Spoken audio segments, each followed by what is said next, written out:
really made this event possible.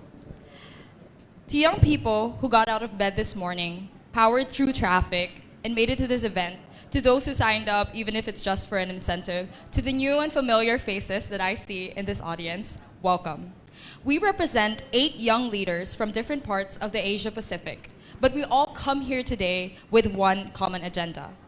I'm sure my colleagues will tell you that we're actually used to being on the opposite side of this stage. We're actually used to being seated where you are right now. But as young as we are, we also believe that there's no such thing as young people and experts. We, the youth, young activists, junior scholars, social entrepreneurs, young policymakers, volunteers, students are also experts in our own right. Today, while we may be over here, I want you to forget about the stage, forget about the podium, because the stars of today's event, today's summit, are really you. So thank you, sit back and enjoy.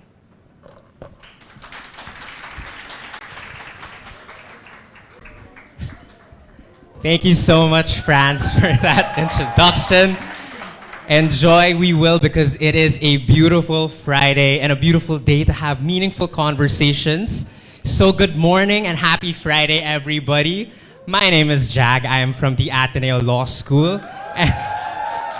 And welcome to the Asia Pacific Youth Summit on Climate Change and Human Mobility. And welcome to the Miriam College Environmental Institute of Environmental Studies. So we are so excited to have everyone here today, both in person and through the live stream. So we are appreciative of everybody making their way here on a Friday morning to have these meaningful discussions that will definitely advance our knowledge on the current status of climate change. So we have a very diverse group in the audience, both in person. We have the members of the Ateneo Law School. We have members of the Miriam College School of Communications. And we have the youth leaders who have spent their time and efforts here today to have these substantial conversations with us. And what better way to welcome us to the Miriam College Environmental Studies Institute, which has been playing a major role in the conversations on climate change, than the dean of the school himself. So what better way to start this morning off by welcoming Dean Francis Evangelista, PhD, the academic dean for the School of Sciences, Arts, and Education here at Miriam College. Thank you. Good morning to everyone.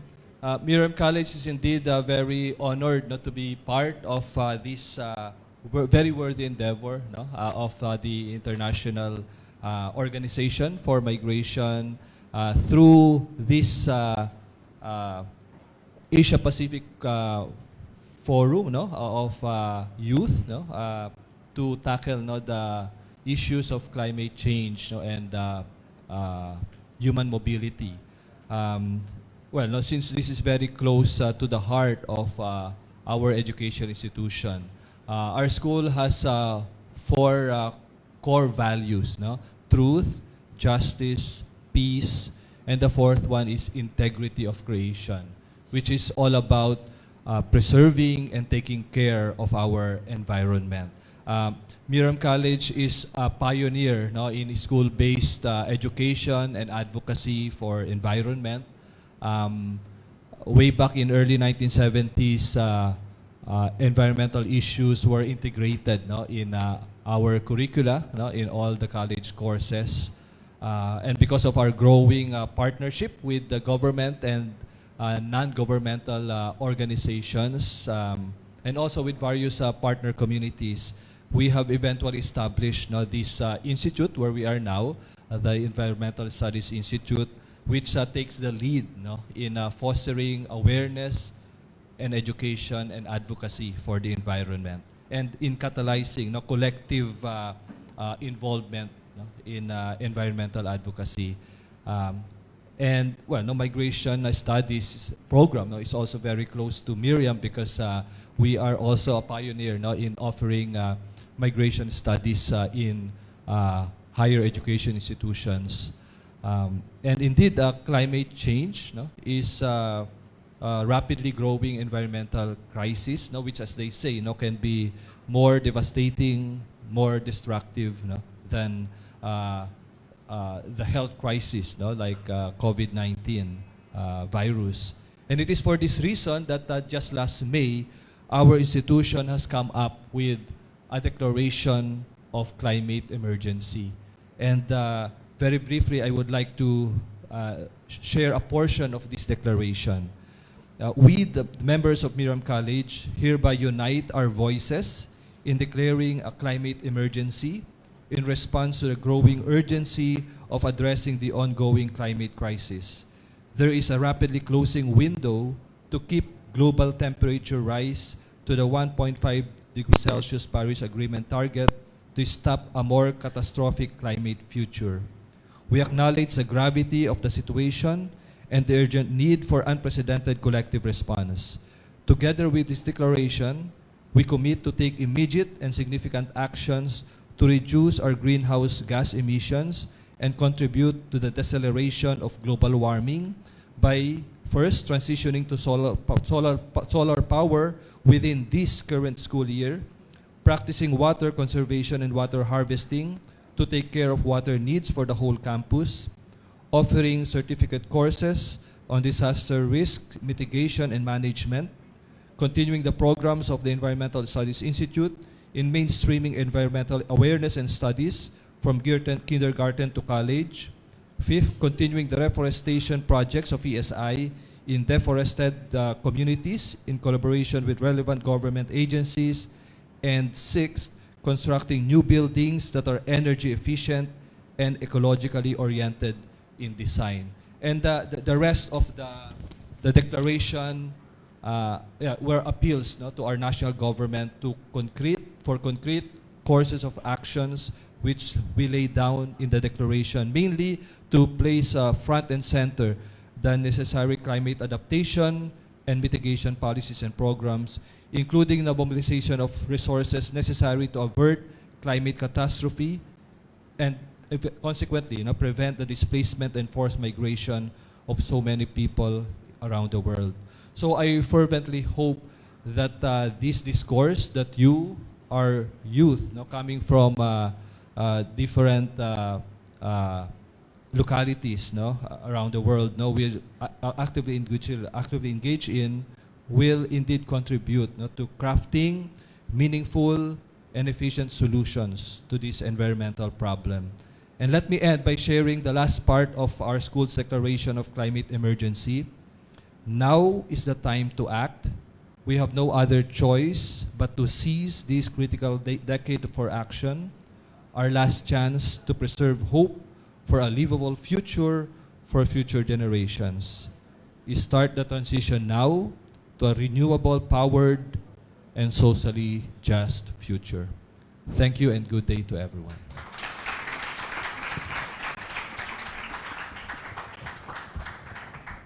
All right, thank you again, Dean Evangelista, for such a profound message and a great way to start us off.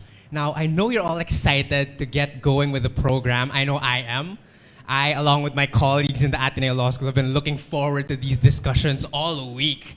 So definitely we are ready to hear more about these discussions. But first, it always bodes well to give a little context to why we are all here on this Friday morning. So just for a brief background, the context of this event at this time is really because of the upcoming international dialogue on migration, which is organized by the International Organization for Migration, or the IOM. So this event, this summit here today, is really a venue or a channel for the youth, people like ourselves, to have our voices amplified throughout these discussions.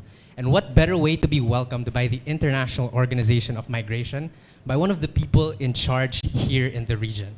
So next up, for our next discussion, please welcome Regional Director Sarah Ariola, a proud Filipina, and the IOM Regional Director for Asia and the Pacific.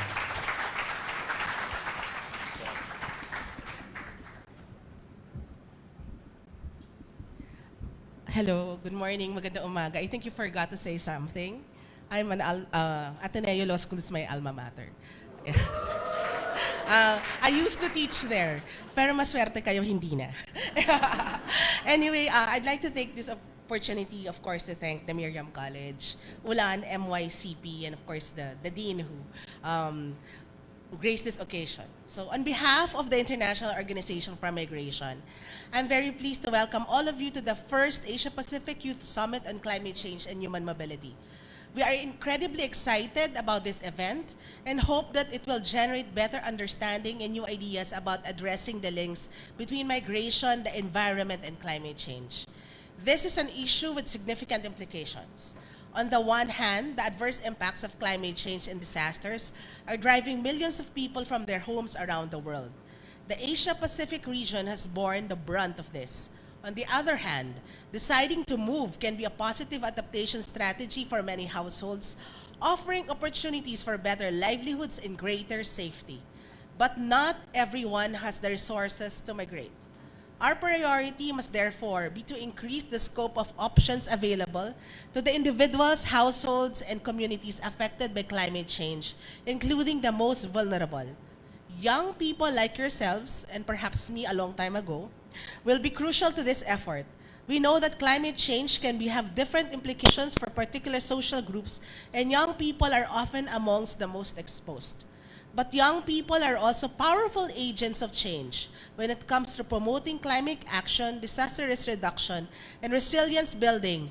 That is why you are all here today. We want to hear your personal experiences of climate change and human mobility.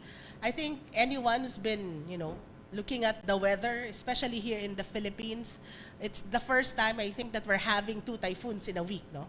We want to hear your desires for change and hopes for the future. We want to hear your ideas and your solutions. The messages you generate today will be shared with government representatives in Geneva, in New York, and across the world.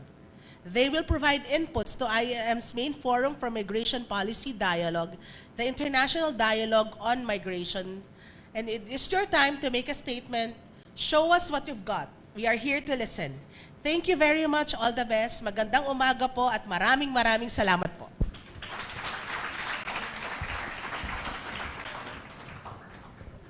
Thank you very much, Regional Director Ariola, for such a warm welcome to finally kick us off for today's festivities. Now, I am so excited to start us off for our first segment. And just to give, again, a brief context and really ease everybody into our program, I know the discussions and the relationship between climate change and global migration can be a bit of a foreign topic, right? For myself as well, I definitely am looking forward to these discussions to help me gain a bit of context in the close proximity between those 2 complex topics. And I know maybe some of my peers in the law school, as well as the students from MC here today, and those joining us on live stream may also not have such a great grasp as of yet, but that's all right, because here today we are going to start off by a bit of context setting and really warming up our minds and opening it up for discussion.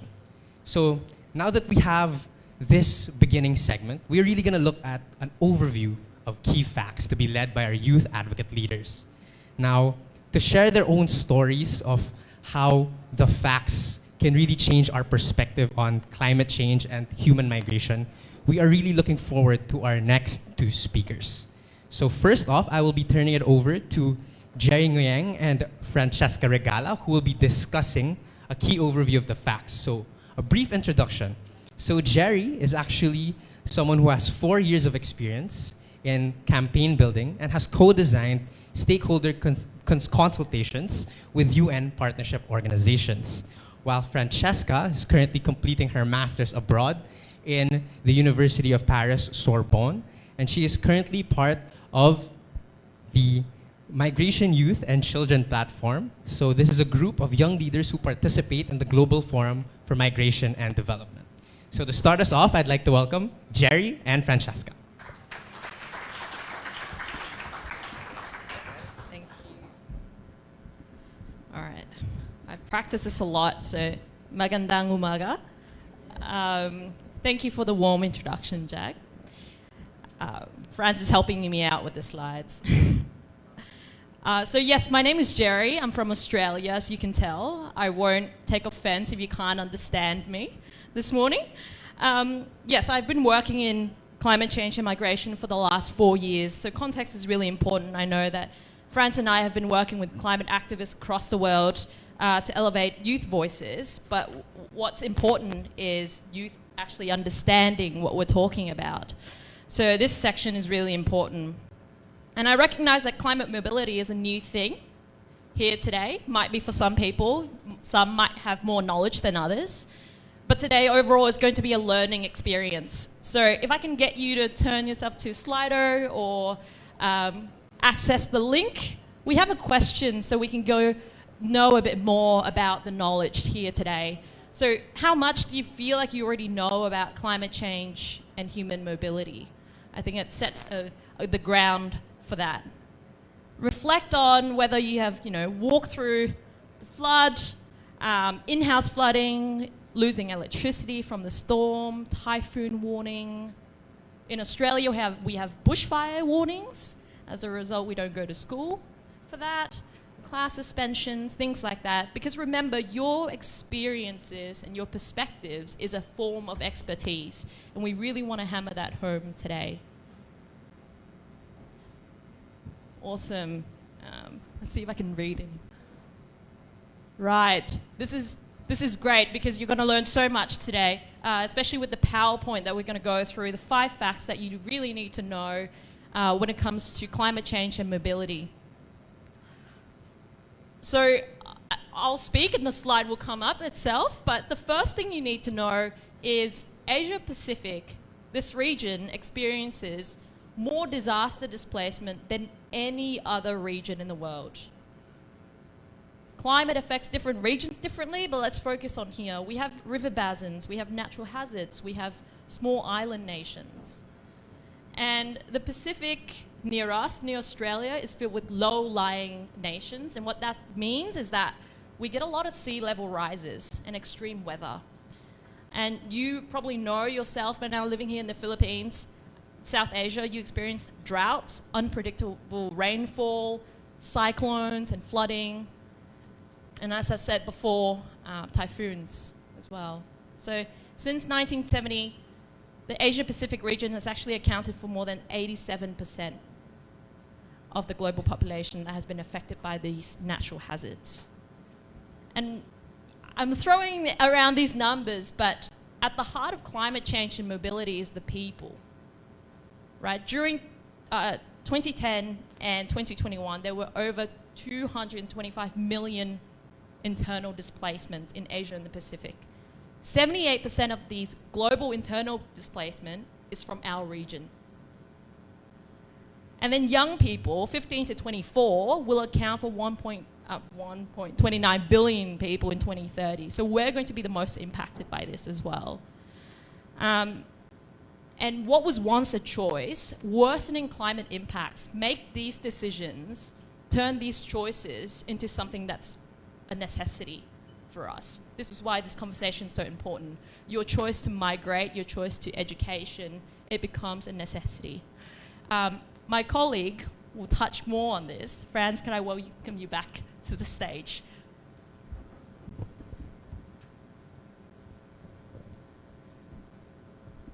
Thank you, Jerry. So moving on, I think it wasn't flash, but that's essentially what Jerry was saying. We move on to the third fact. So leading up to this, climate change is really an intersectional issue. Climate change is an issue that can't exist in a vacuum. Like, the discussions can't be limited to the environment alone. And climate change actually has an impact on almost every aspect of our life. So it's no surprise that climate change and mobility are interconnected. First of all, climate change is a major driver of mobility and displacement. In many countries in the Southeast Asia, including in the Philippine context, development is still highly unsustainable. And if we couple this with the rise of greenhouse gases and CO2 emissions, populations that are already prone to natural disasters are even more prone to experience erratic weather conditions and displacement. But there are actually different forms. Jerry touched upon this earlier. The idea of your voluntary will to move But for most people, this is no longer an option. So there's displacement. That's something that we keep hearing. That's when you are literally forced to flee. There's migration. Normally, migration has different categories in itself, and we can't really like specify lines for each, where each ends, but migration can involve some degree of voluntary will. And then there's also planned relocation. I guess you've heard about some countries that are thinking of moving their entire capital to other parts of their country because that capital is sinking. So there's planned relocation in which the state anticipates climate change will really affect their own capitals or their own low-lying places, and they are planning their entire population to move in mass amounts. The second key point is that different regions experience the adverse effects of climate change differently. So we have a colleague here who's from the Solomon Islands, and she will tell you more about how many atolls and islands in the Pacific, climate change is really an existential threat. It's no longer a scientific thing. It's not just something that has to do with their land. It's something that has to do with their ties, with their culture, with their identity. So Pacific Island countries, Tuvalu, Kiribati, they account for less than 1% of the world's carbon emissions, but they are amongst the most drastically affected by climate change, making many of their homes practically unlivable. And of course, in the Philippines, you experience this. We experienced it this week, flash floods in times of disaster, traffic for commuters, accidents on the road. It actually makes us realize that because of climate change, walkable or bikeable cities, like if everybody has ever told you, why don't you just walk? Why don't you just take a bike? Like walk in a flood? Or like take a bike through, powering through Manila on a day where there's like heavy rains? Tell them that walkable or bikeable cities is actually a privilege. And the last key point for this item is that people are disproportionately affected by climate change. For people that are displaced, so example is in refugee camps, climate change makes life infinitely harder for them. So they are not only forced to flee once, but multiple times. And for young people on the move, climate change doesn't only deprive them of access to education, which they have a right to universally, but it also deprives them of basic hygiene, basic services, basic needs. So this all boils down to the idea that cross-sectoral approaches to climate change and mobility are important. No single actor can solve these issues alone. Which leads me to my fourth key fact, which might be more interesting to those that are in the law school, is that climate change governance and migration governance actually exists on different levels. One of the newest buzzwords like recently is COP. Maybe you're familiar with COP28. It's one of the biggest climate summits in the world where governments, CSOs, international organizations, and different representatives of different sectors to come together and talk about how we are going to solve this crisis. We also have the Global Compact on Migration and the International Migration Review Forum. But the global governance alone is not the only source of governance when it comes to migration and climate change. I think that regional perspectives and the sub-regional perspectives, so Asia-Pacific, for example, and Southeast Asia or Pacific, this is also really important because countries with similar contexts and similar experiences understand their place more, and it can be a baseline of information to compare and contrast with what are good practices for this region, but what might not be applicable to the others. So that's why when someone tells you, why don't you just walk? Or why don't you just ride a bike? It's also important to take note of these specific regional and sub-regional contexts. Then, of course, we have national governance. I think some of you might be familiar with the representative of Fiji delivering a speech to the UN while half submerged in flood. Fiji has been very active along with the atoll countries, but it is extremely difficult for Pacific leaders to be present in different summits like this. We once had a colleague attending an event for us in Paris. She had to take 4 flights just to get there and pay 5 times the amount of the regular plane ticket to be present in places like this. So the future of policies related to climate and migration then becomes less accessible even to those that know much about it. And lastly, we have local governance, and what's important here is that cities, provinces, municipalities, and even barangays in the Philippines can be leaders too, because they have direct contact with the communities that are directly affected by the adverse effects of climate changes. But I don't know if you've noticed here, where do young people fall into all of these categories? How do young people contribute to migration governance? How do young people contribute to lobbying for policies that are about climate change? That brings me to my last fact, which is young peoples are agents of change and we are not passive actors. UNICEF found that an estimated of 9.8 million weather-related internal displacements alone of children happened in 2020. However, we're not only going to be paraded as victims all the time, like victims of internal displacement. We also play an active role in shaping policies, and we want more young people to understand how they fit into global, regional, local governance. Key point number one, young people's lived experiences is a form of expertise. Many young people often get invited to these events to share their experience in a very tokenistic manner, but you should treat their experience as a form of expertise. Although it's not published and it often gets treated as white paper, it is high time that young people's experiences get factored into actual legislation and policy making. And the second key point, and I guess the last thing I want to point out, is that not all youth activists, however, enjoy the same liberties, resources, or the same capacities. Unfortunately, recently, I mean, in the Philippines, you've all seen the news circulating about what happens often to activists, and that is something that has really become such a luxury to speak out on these issues nowadays. So I have a direct question to the audience, and maybe we can have another Slido question. How much do you feel you're able to contribute to this discussion? Is it something that you feel free to speak up on, or is it something that you feel like you need to exercise a certain amount of restraint? So we're just having a little bit of a technical hiccup here, but yeah, essentially the question for this slide is, do you think you can speak up on these issues without having any consequences on yourself and your family? Do you feel safe openly calling out certain bodies for action or inaction? That's about it for our 5 facts on migration. Thank you so much for having us.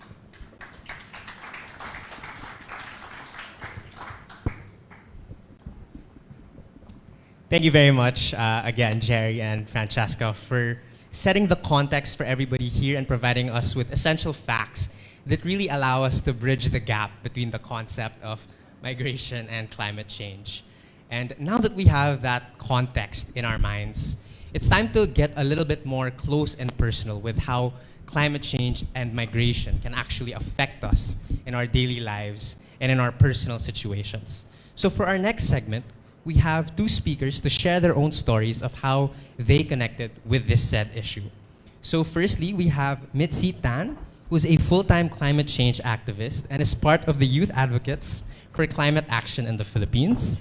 And we also have Belinda Ricamani from the Solomon Islands, who has initiated the campaign on seeking advisory opinions from the International Courts of Justice with respect to the issue of climate change, and has just recently finished her Bachelor of Laws and also her legal practice. So please welcome, to share their personal stories, we have Mitzi and Belinda.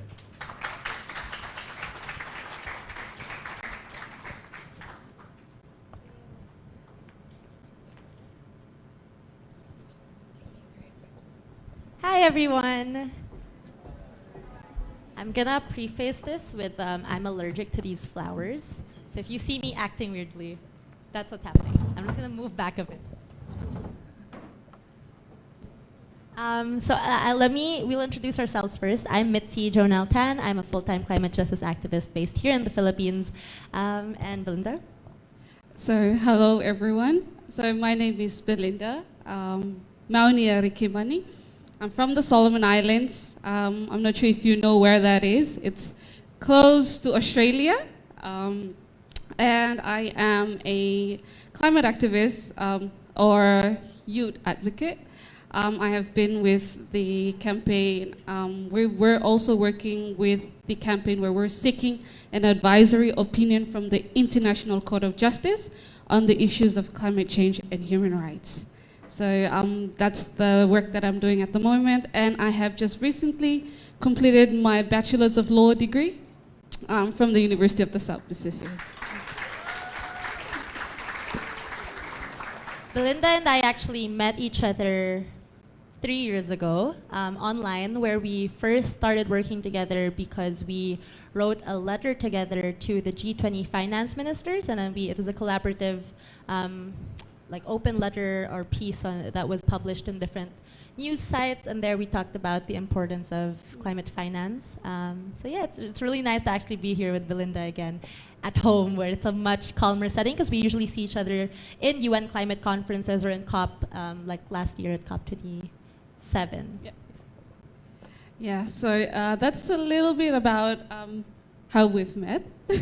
So basically, we're going to share about what we've been through, what motivated us to be here, and also hopefully we can inspire you to be a part of this amazing work that we're doing at the moment. So as you have, if you might have read, statistics and data have shown that from my island country, we are ranked as the world's second highest climate risk and sixth highest exposure to natural hazards. So that was the statistics that was shown by the IOM of Solomon Islands. That is the current status of Solomon Islands, and we are heavily being impacted by the rising sea levels. As you might have known about, many Pacific Island nations are now battling the worst of sea level rise, where our people are now going into the point of being into forced relocation and migration because of that. Yeah. So the island that I come from, we are the largest, most populated province in the Solomon Islands, and it's called Malaita Province. And we have most of our coastal communities are now facing the worst, where we have king tide, sea level rises, and most of our indigenous lands are being taken by seawaters. And at the moment, our government doesn't have any plan for us to relocate our people. And we are still living on that, where people are being faced with so many tragedies, and as well as their indigenous land, their cultural identities are taken away from them. And that, for us, the Pacific, our land is our identity. It is our wealth, and we have relied and connected to our land for the very longest time. And I believe all of us have shared that same sentiment in connection to our indigenous land. So it was through that that I've learned that there has to be a way that we have to be a voice for our voiceless communities, because most of our people are faced with those issues, yet they don't have a platform that they could share their stories or be a part of policies that could formulate laws to safeguard our environment. So it is through that lens that I've worked with colleagues. I had the opportunity to work with colleagues when I was at law school to see what is the best option that we can take in terms of working for our people. So it was through that we came through from a virtual classroom that we've seen that perhaps if we could take this issue to the highest court, we could have the strongest option that we have, where our leaders could use their political power in terms of pushing for strong climate ambitious actions.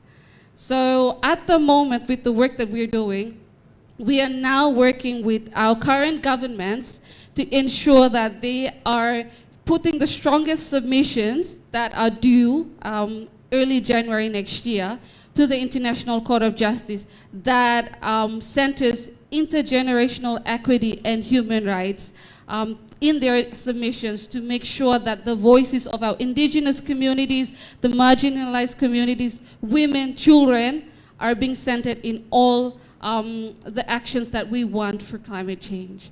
So that's basically how the work that I'm working at the moment. And I hope that we could also encourage the Philippine government to also submit a stronger submission to the International Court of Justice that encompass voices of young people, young leaders of tomorrow, our younger generation, our future generation, that have not seen the effects of climate change, but have their voices being centered at that submission, so that we could have meaningful engagements and dialogues that we have all our voices in those actions as we go forward. So yes, that's that. I just want to emphasize like how important the work that they're doing right now with the International Court of Justice, because this will be one of the first, right? And we've seen some real leadership with the Pacific Island nations, and it really gives us hope, I would say, to see that kind of leadership move forward. I will now talk about how I became a climate activist. So I think, like most of us here in this room, we have experienced the climate crisis growing up, right? For the people online who might not know about the Philippine climate, we are one of the most at-risk countries as well to the climate crisis. We have an average of 20 super typhoons every year, and that's been getting more and more frequent and more intense over the years. We've also seen how, I think it was a year ago or 2 years ago, we actually had 4 super typhoons in the span of 3 weeks. And that's just one example of the climate crisis in the Philippines. We have all these statistics and numbers, but what does it look like? It means young children go to school wading through floods, right? I think when the pandemic kind of eased up and the first day of school, there were news sites showing that students, especially in public schools, were in school with floods like up to here, and they were still continuing their education. And there you see how our education is impacted a lot by the climate crisis. We also see it in the sense that when there are floods, we don't have evacuation centers that are actually built to be evacuation centers, so people go to schools, universities, and gyms, and churches. That means that even when the typhoons are gone, because people can't go back home because their homes have still been destroyed, the education gets put on hold because people are still living there. And the status of these evacuation centers, there's like 60 families in one classroom, a classroom built for 30 students. So that is the picture of the climate crisis, one of the pictures of the climate crisis here in the Philippines. I grew up being afraid of drowning in my own bedroom, and I think that's something that we don't talk a lot about as Filipinos, climate anxiety. Although the Philippines, according to studies, shows that we are one of the most at-risk youth to climate anxiety. But when we think about it, what is the word anxiety in Filipino? It's a word that we actually use as a tongue twister, nakakapagpabagabag. A word so unused in our language, look, I'm shocked faces across the room. A word so unused in our language that we can't even say it. It's a challenge to say it. And so what does that say about our conversations around anxiety and climate when it's not an everyday use in our own language? And much like how our language is a product of colonization, the climate crisis is also a symptom and a product of colonization. The latest IPCC, or Intergovernmental Panel on Climate Change reports, have said that colonialism is a factor to making the countries more vulnerable to the climate crisis. But of course, I grew up experiencing all of that, but I didn't know that that was climate change, because how did they teach it to us in school if we were privileged enough to have education? It's very Western, technical, foreign, and alienating. It's much about melting ice caps and carbon dioxide emissions and polar bears, but not about what we were already experiencing. Over the past few years, we've seen real, true change towards improving climate education, especially, I'm actually a big fan of the climate education efforts of Miriam College, but that's in higher education. But our lower education, like our public schools, our elementary schools, it's not something that's happening. And climate education is so crucial to adaptation, because a very concrete example is in 2013 with Typhoon Yolanda or Typhoon Haiyan, people didn't evacuate because the news site said that there would be a storm surge. But because their areas don't normally experience super typhoons, they didn't know what storm surge was. And so they didn't evacuate. And that is how crucial both media and press freedom is, but also how crucial climate education is. So it wasn't until 2017, that was when I started as a climate activist, I was able to talk to a Lumad indigenous leader. They have this yearly, it started in 2016, they have this yearly walk from the rural communities, from the mountains to the cities, colleges, I think, like Miriam, but also Ateneo, and I'm from UP. In UP, we host the indigenous students and leaders, and they were telling us about how they're being harassed, displaced, militarized, and killed, all for protecting the planet. And so here we're really seeing the almost very strong contrast of us being in an environmental emergency and climate crisis, and so you would expect our leaders and our country to pay attention and protect our environmental defenders, the leaders of environmental protection, yet instead we are one of the most dangerous countries in the world for environmental activists. Just a few weeks ago, the Global Witness, which is a UK-based watchdog, actually released a report showing that we are, again, the most dangerous country in Asia, which has happened for the past 10, 11 years. And so here we're seeing the displacement both by climate impacts, where the Philippines has the second highest number of eternal displacements because of climate disasters, and then also the displacement because of climate protection. And so as young students in the city who have access to that education, who have privilege to speak up and have more liberties, because as Fran was saying earlier, there are different levels of privilege, right? Like the Philippines in general, it's already a little bit more difficult for us to speak up on these things. But then as students who have a platform and have a bit more safety here in the city, we are able to speak up more in this. And so I think it's really crucial that we step up to that responsibility and role and really talk about how the climate crisis is a systemic thing. It's an intersectional issue. It's not just about the typhoons that we're experiencing, but also how we respond to it. At this moment, I can't actually see the slides. So now we have the Slido, so please feel free to put in how has climate change impacted you.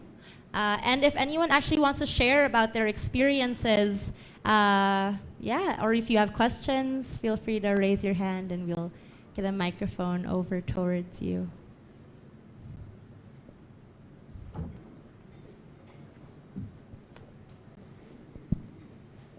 Well, it'll be nice to hear what your experience are of the climate crisis. So it'll be good to just share what you've experienced and hopefully what are your hopes in terms of having ambitious climate action going forward. I want to see what they're writing because it seems like some of it's funny.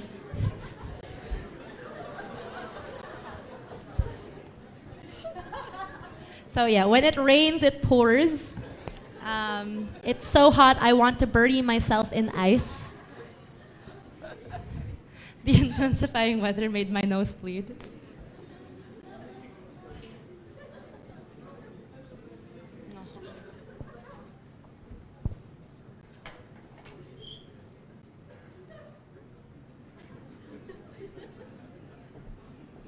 I think a lot of the answers now is talking about the heat that we're experiencing. So we're currently in El Nino. Yes, El Nino.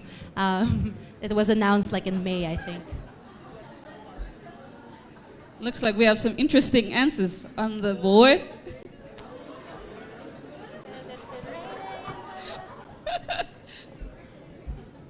Does anyone want to share with the microphone or have questions? Yes. Okay, we have a hand. Let's give a round of applause for that. Hello. I just wanted to point out something that you said a while ago. When it comes to climate education, actually looking back, we as young kids, I'm pretty sure other people in this room can also agree that we got taught the bare minimum of what climate change is.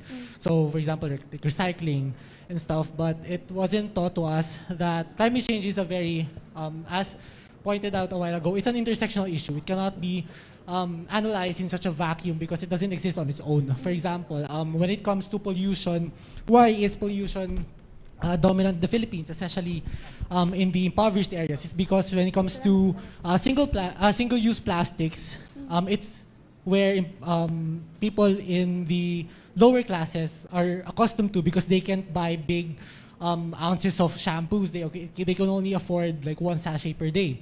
So with that being said, I also wanted to ask, how can we incorporate that within the educational system of the Philippines, starting from the lower like lower grades, like elementary, high school, because it's kind of it's a very complex integration per se. Like it's not as direct as how we teach recycle plastics, or turn off your aircon when you leave. It's more of how do we reach out to those who don't have the same privilege as us, who gets educated.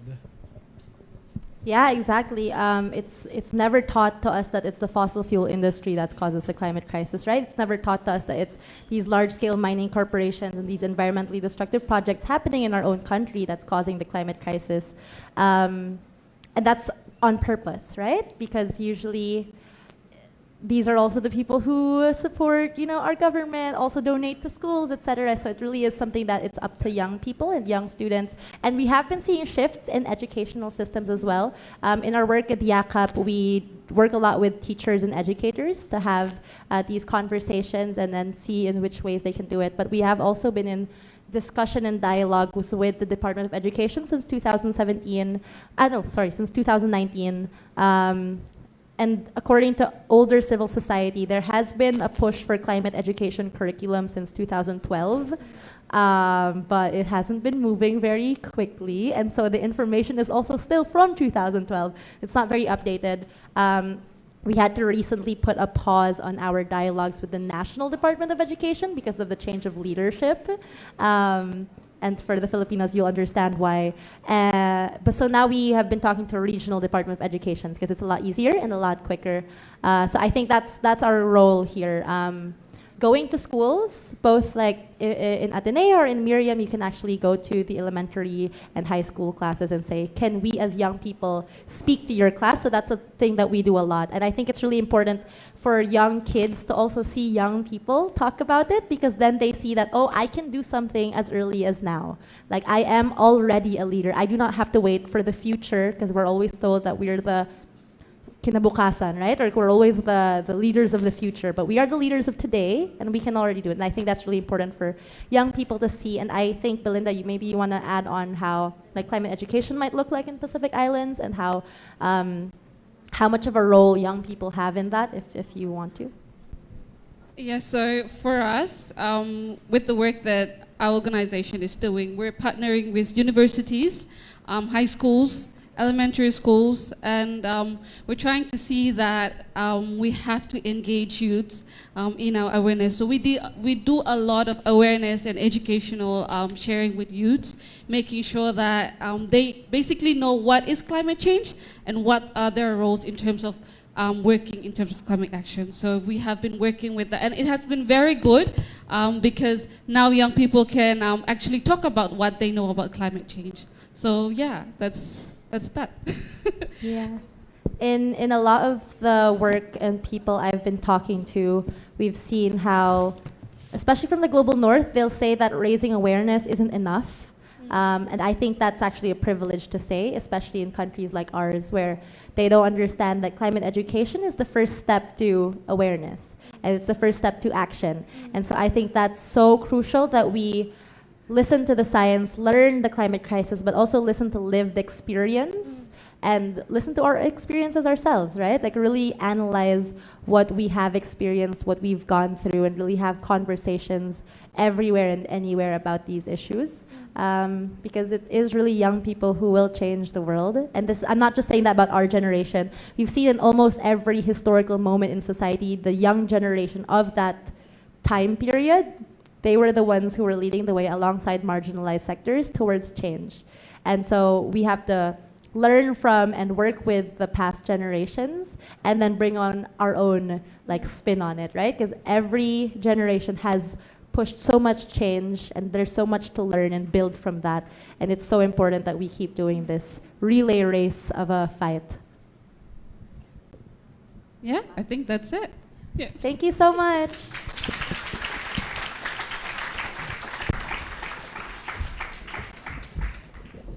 Thank you so much again, Mitzi and Belinda, for such a profound discussion, which really brings the context now. Everything that we've been discussing, right? So we started off this morning with essential facts to bridge that knowledge gap. And now we have more of a personal connection of how climate change and mobility can actually affect us on a personal level. And that being said, it kind of pegs the question, right? How can we, in our own personal ways, on our day-to-day, do something about this and contribute? And while myself, I'm still looking for answers to that profound question, I can definitely point you to a few distinguished individuals who can. But before we head into that, I just wanted to check in with the crowd. How are you all naman doing so far? Okay pa? All good? Thumbs up there, thumbs up there. Okay, so seems like everyone's still in great spirits and definitely still excited for our next segment. So our next segment, we have an exciting panel discussion led by our youth advocates, and I'll be handing it over to Ms. Sofia Soda Garcia, who is currently a faculty from Global Affairs and the Diplomacy Program. Thanks, Jag. Good morning, everyone. Hi, hello. Are you here? Are you with me?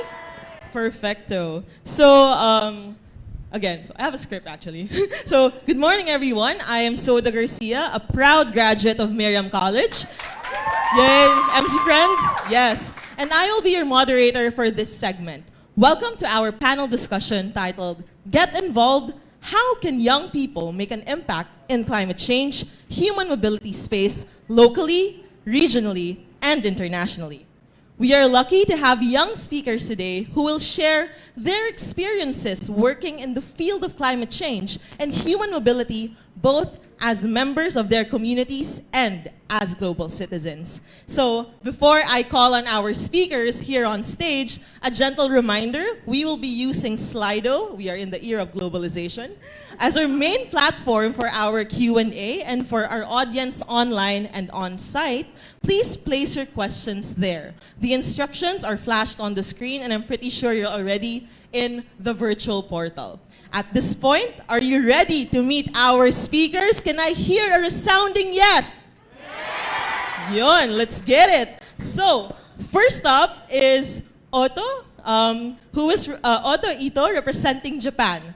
Otto is in his second year of Bachelor of the University of Tokyo, studying about marine environmental science. He decided to work on the research and business adaptation of coral reefs ecosystem because of the severe situation of coral bleaching, mainly caused by climate change. Otto is immersed in the field of social entrepreneurship, where he also applies his knowledge on this to his work in response to climate change.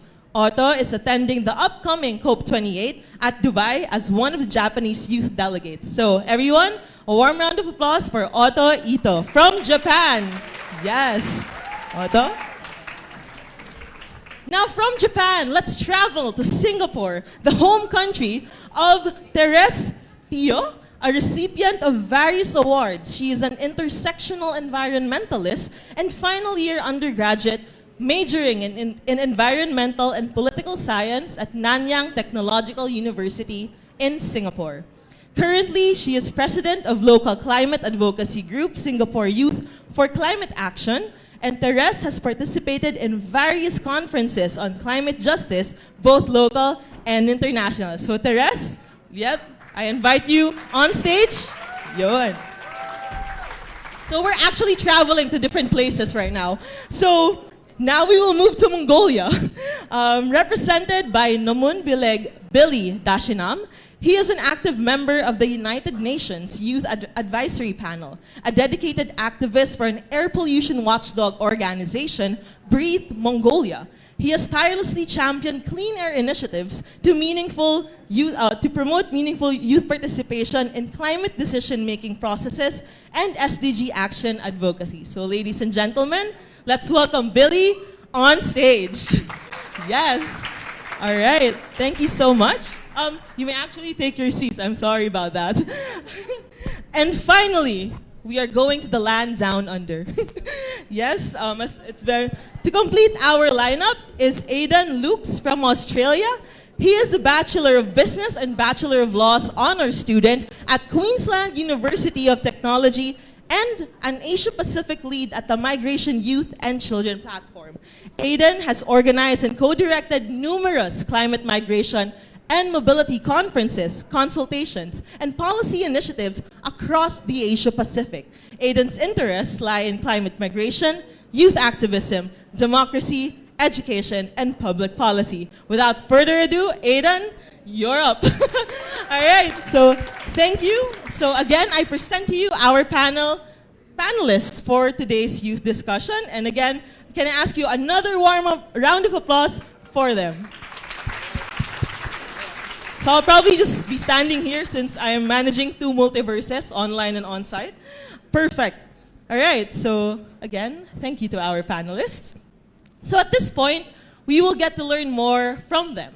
So maybe some house rules. Each panelist will be asked 1 question, and we kindly request you to please answer within the 3-minute time limit. So time is not on our side today, but we'll make meaningful conversations in this segment. All right? So to begin, our first 2 panelists will tackle on the topic on best practices of youth activism in the context of climate mobility. So my first question goes to Billy from Mongolia. Hi, Billy. Say hello to our audience. Hello. All right. So, Billy, what are young people's impactful best practices in climate change and human mobility in your country? So thank you for having me. This is Billy from Mongolia. Mongolia is a country in the East Asia and also in the Central Asia. So it's sandwiched between Russia and China. So for Mongolia, I would say Mongolia is one of the privileged countries when it comes to climate change. Recently, most of the climate effects are indirect effects. So it's like air pollution and soil pollution. So let's give few examples, so to say.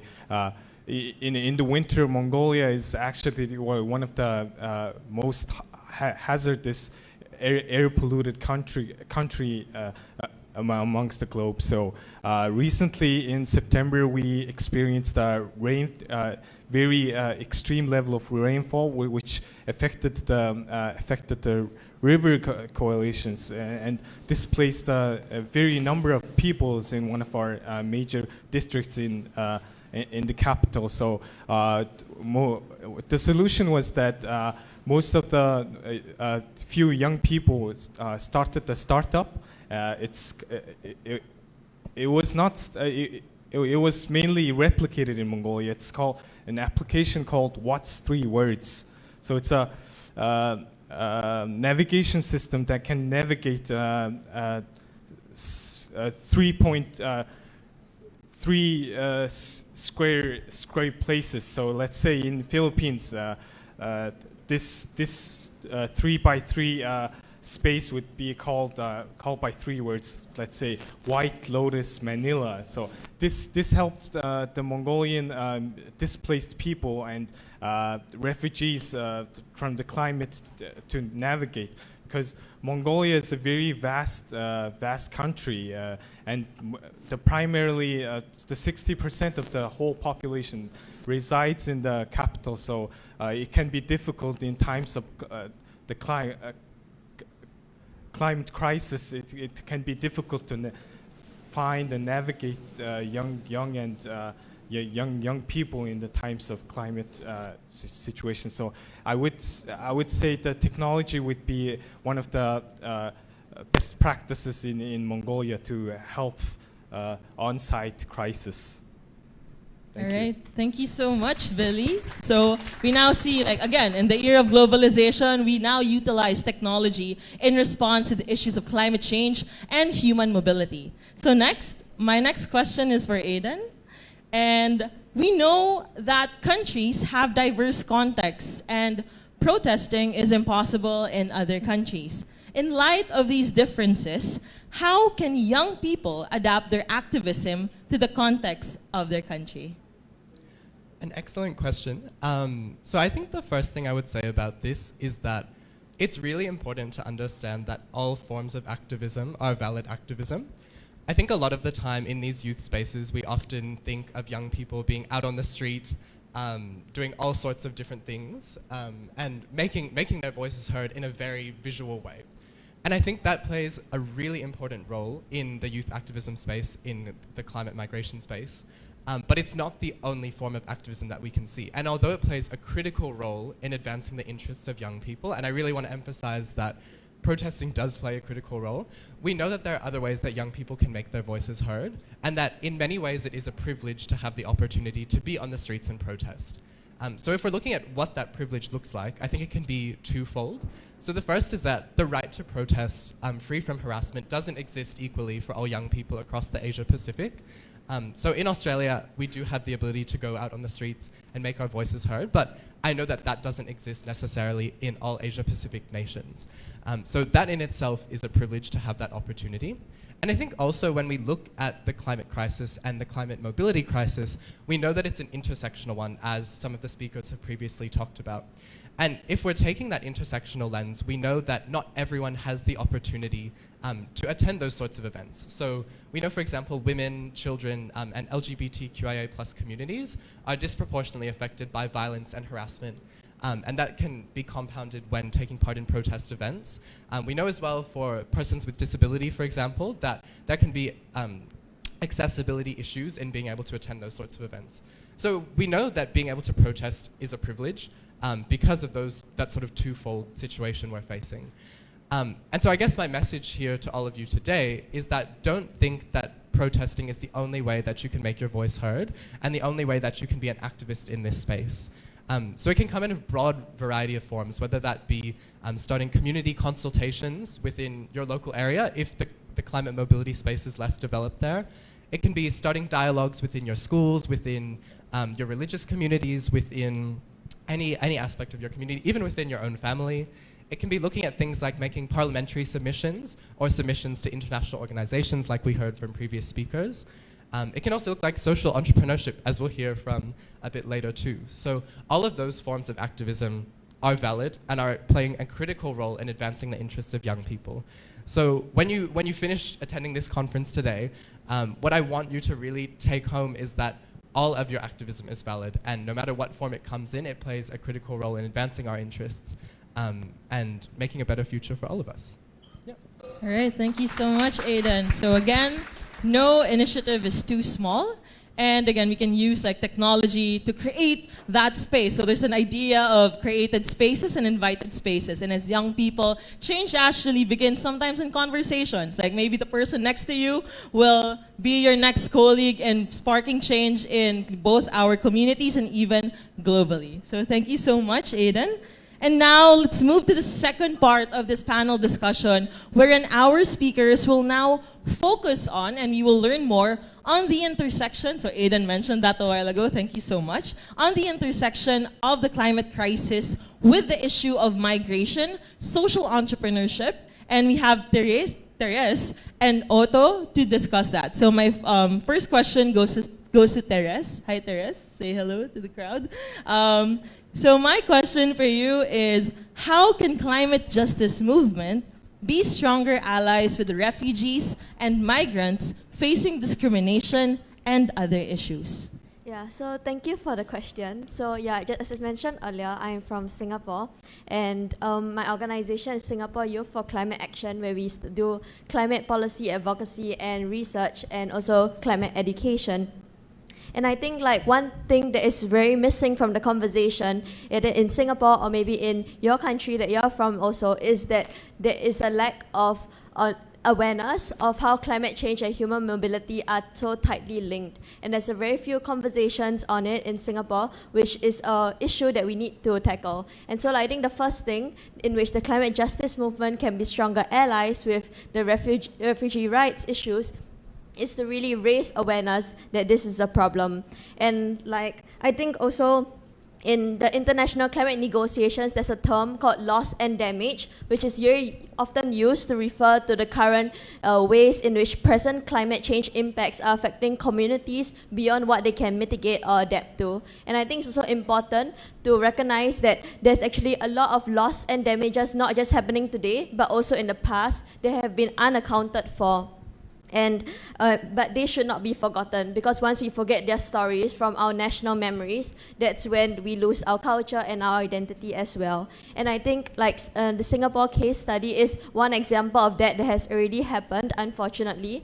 Like in the 1960s and 1970s, the government had a Land Acquisition Act, and because of that, a lot of the indigenous lands were taken away and they were replaced instead with other forms of public housing. And a lot of these indigenous peoples who used to live in kampongs, which looks something like the Filipino Bahay Kubo, they resulted in them being taken away, being destroyed, and then as a result, they lose their culture, they're unable to practice these same indigenous practices and pass them down to their children. And slowly, like the resistance within the civil society movements was lost, and as a result today, most Singaporeans, when you speak to them, they are mostly proud of like how we have developed, how we have moved from like what they call it like less developed to now where we are today. But when I was speaking to a person of indigenous heritage, we were like grieving over how much we have lost and how much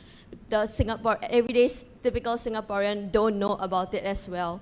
And so I think that's a big warning sign for all of us to recognize that we should seek to stop like these kinds of cultural damage and losses as early as possible, and keep this in mind. And I think the second way in which the climate movement can be stronger allies is to leverage on some of the work streams in the UNFCCC negotiations on loss and damage. So for example, like there is the Santiago Network on Loss and Damage, or there is the Warsaw International Mechanism doing a lot of good work on researching and also capacity building. And so I think it's important for these work streams to focus a lot on the issue of displacement and climate change induced displacement and the losses and damage that result from there, and to keep the displaced at the front and center of our conversations.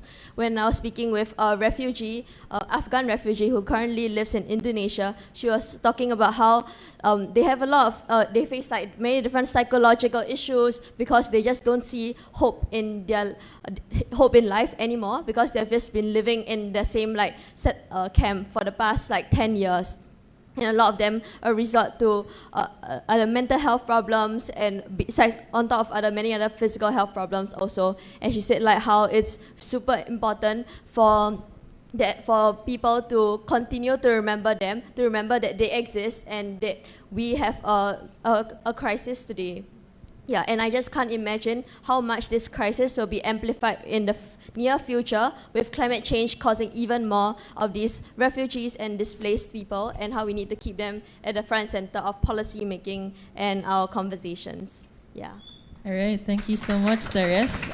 Maybe just a quick recap on what Teres have shared. We can see in her story and in her intervention how the trickle-down effect of the climate crisis down to not just social, political, but they're also talking about mental health. And now in spaces, we talk about the importance of taking care of mental health as well. And in the context of refugees, always the question is, what happens after they are received in the receiving country? That's one thing that we should also take into consideration, right? So crossing borders is one thing, but arriving in that receiving country is another thing. And one thing that Teres shared with us is that it's a collaborative effort. How can we strengthen existing institutional mechanisms locally, regionally, and globally? So thank you so much for that. And last but definitely not the least, Otto from Japan, my question for you is, based on your experience, can you share with us how social entrepreneurship can help address the issue or the impact of climate change to human mobility? Thank you. Thank you for the question. And I'm kind of nervous.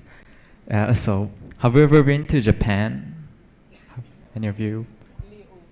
How about Okinawa? Have you ever been to Okinawa? Oh, some of you. How about Palawan? Have you ever been to Palawan? Okay. So one of the things that we have in common is a beautiful ocean, especially corals, which are dying.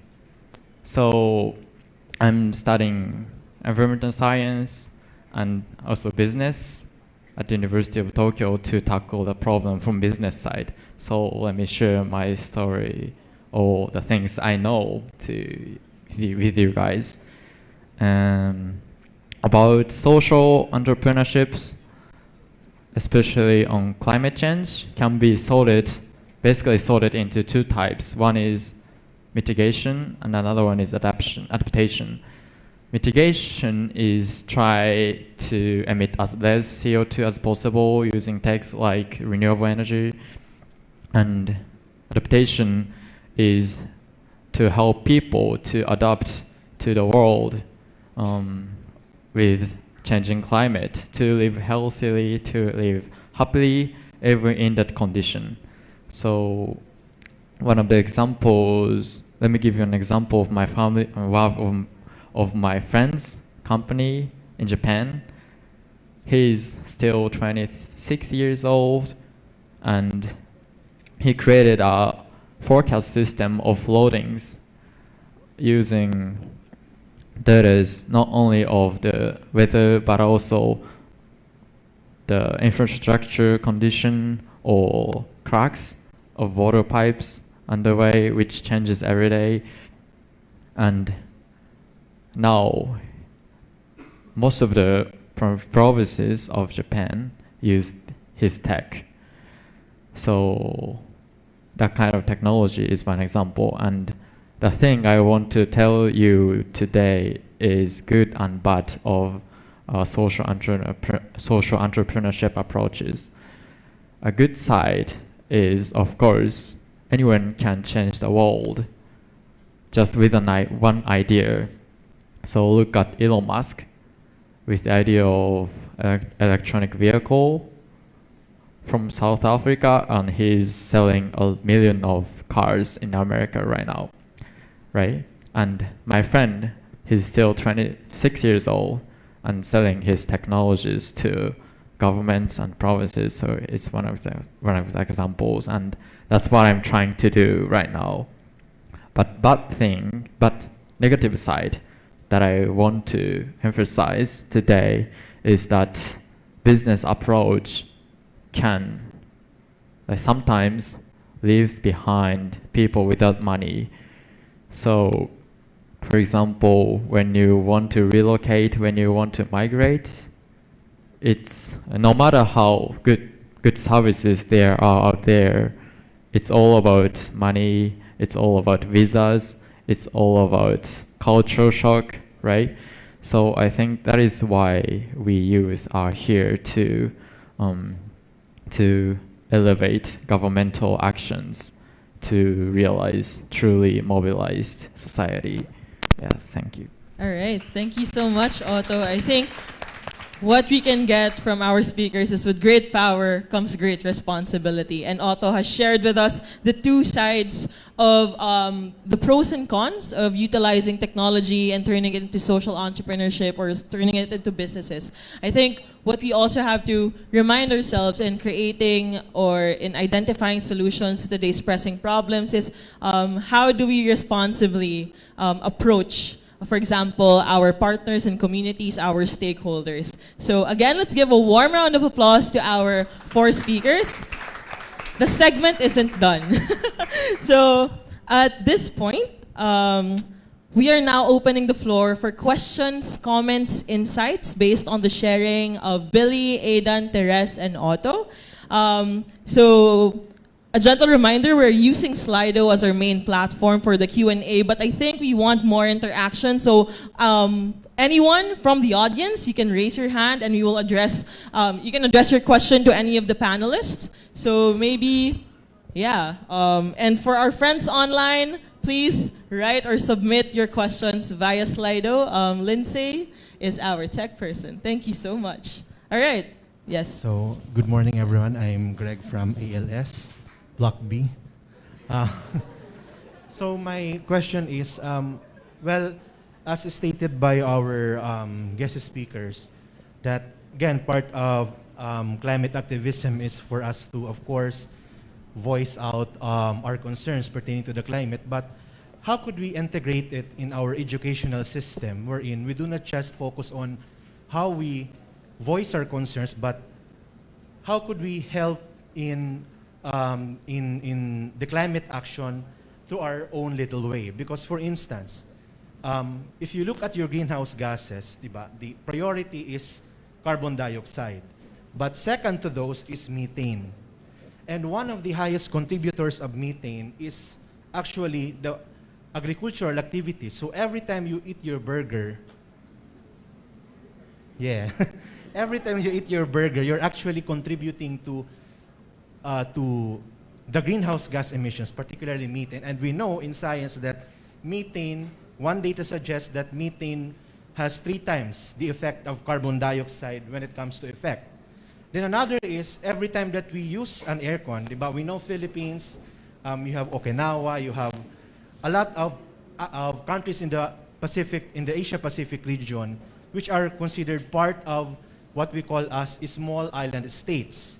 Now, in cities, normally, because it's here in the Pacific, in the Asia-Pacific region, the temperature is hot, it's humid, so we are forced to use air conditioning system. And we know for a fact that when you have buildings close to each other, all of these buildings would normally use air conditioning system. And this contributes to what you call as the urban heat island effect. So for the rich people, for those who are well off, good for them. But for those who could only afford nothing but meager existence, it's bad for them because it adds up to the heat that they're already experiencing. So how could we integrate this to the module that we should not just, it's not just about going into protests or joining rallies or voicing it out, but also doing your own way to contribute to the climate action. Then the second question is how could we also change the direction of the government's plan when it comes to, especially here in the Philippines, when it comes to climate change? Because normally, in the, for me, for instance, I'm from Eastern Samar, we experience Yolanda, and the focus now is not more on climate change, but more on resilience. So if you look at, and I'm laughing at the budget of many local government units, because when I looked at their budget, for instance, the DRR officers would have this items of this item budget of priorities. The number one priority would be the handheld radios, and the second priority would be cadaver bags, which will be unusual for priority, for instance, when it comes to resilience. So, yes, how could we have the government change its position or change its ideas from its action, from resilience to climate action? Thank you. All right. So before our panelists answer your questions, I would like to kindly remind the audience to please keep your questions short so we can have more time for others to also raise their questions. But if in the spirit of time we don't get to tackle all your questions, the conversation doesn't stop here, right? All right, so maybe anyone from the panel would like to respond. So Greg, just to wrap up, how can we integrate in the educational system like these issues and raising awareness of the students, for example, and in terms of how do we approach the government in general, for example, the Philippines and their position on climate change? Thank you. Yeah, so I think I'll talk about the first one on climate education. And I think it's really crucial to change the climate narrative through climate education. Like I think Mitzi shared earlier about how important education is, right? Because like the formal education that we receive, yes, it's good, but it's still not sufficient. Like in the Singapore context, the way we've been taught about how Singapore history is that we are founded by Sir Stamford Raffles. So you essentially like start our national history from when it was we were colonized, and we essentially do not recognize the pre-colonial era when the indigenous Malays were living in harmony with the different migrant communities back then there. And so like we essentially erased those 700 years of history before the colonization started, right? And we erased like all those elements that make up Singapore, and how like that way of life is much more sustainable, much more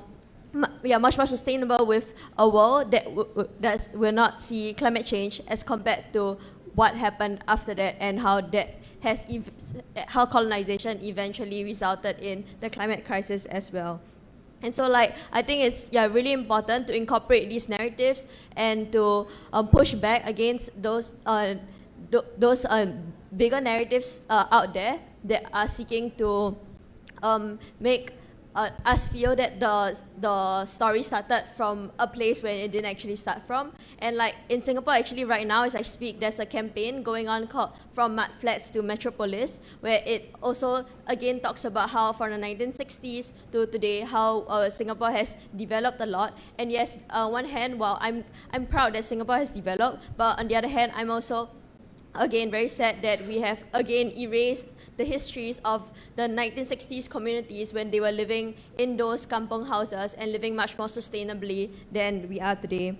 And so like, I think also back to, I think you mentioned about the urban heat island effect and how do we manage the contradiction between like having to use more air conditioning and also managing to keep our surroundings cool. I think if we look at the root cause of the problem, it's because we have lost the natural forest, the spaces, the mangroves, the spaces that keep our our natural environment cool, rather than like how it is like at the present, how our urban structures and our urban landscape is designed. And so like I think it's always important to look back at the root cause and to then preserve those spaces that are currently in that kind of landscape so that we do not create further losses.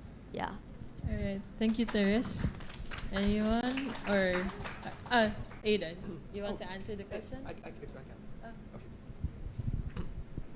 can. I'll be very brief, but I just wanted to add as well, I know you were talking about the topic of things like air conditioning and personal contributions towards solving the crisis that we're facing in terms of climate change and human mobility. Something I would say as well, though, is that although those small impacts like turning off the lights when you leave a room, using less air conditioning, using renewables, like renewable cups and things like that, are critical and they all play an important role, we can't forget too that the root cause of these issues we're facing is disproportionately multinational corporations who have for the longest time not taken their fair share in cleaning up the mess we find ourselves in today. So I think don't fully feel that the burden is on us as individuals, and we need to look at creating more structural change and regulating organizations' behaviors in this space, as well as structural change within government to look at differences in our climate targets and actual action that's being created. Because we can all act as individuals, and that plays a really important role, but ultimately we need those big players to take their fair share in the crisis as well. All right, thank you so much, Aiden. In the spirit of time, I think there's one question online, and maybe you can answer that briefly. And the question is, what is your concrete plan of action in response to this issue? So one of the, in Slido, that was one of the questions. So probably, okay, thank you so much. No, it's in another one, but in terms of like ways forward, as young people in your respective organizations, what is next for you in terms of climate change and human mobility? So that's one of the questions I just, So feel free to answer, anyone? Yeah. So I for myself am a member of the UN Youth Advisory Panel. So we've organized a series of dialogues that is being raised for the youth. In Mongolia, most of the youth-related issues are not being addressed or not being engaged by the youth, and the decision-making bodies include these changes to the youth regarding the youth without the youth's consolations or advice.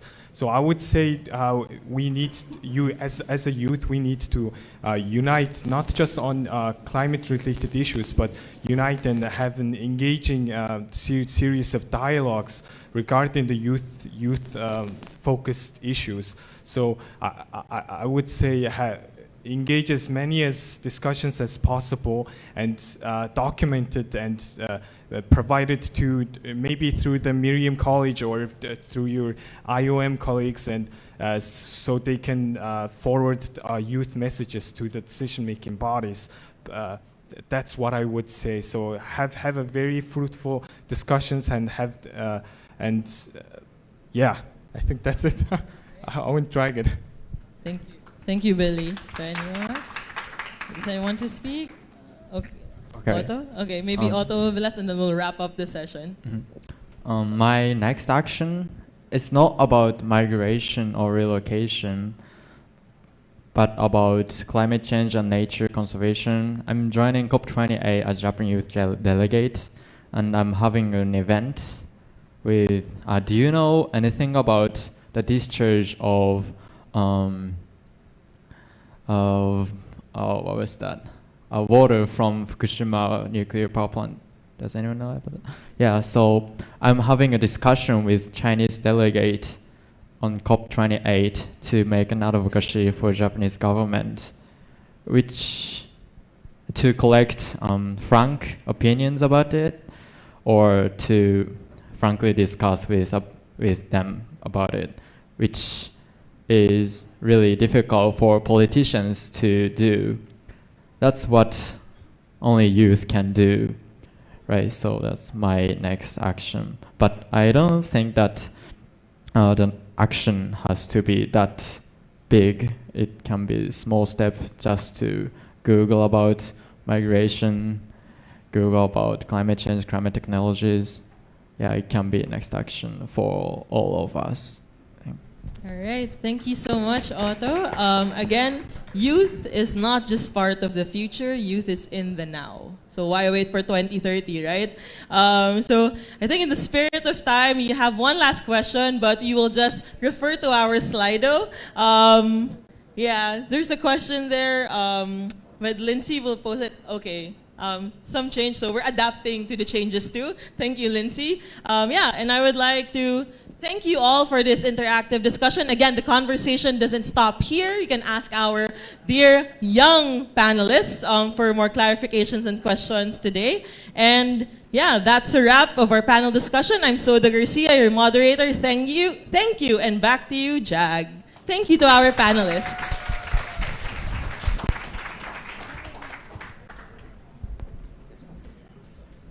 All right, thank you again very much, Oda, and to our 4 youth advocates for such an insightful panel discussion.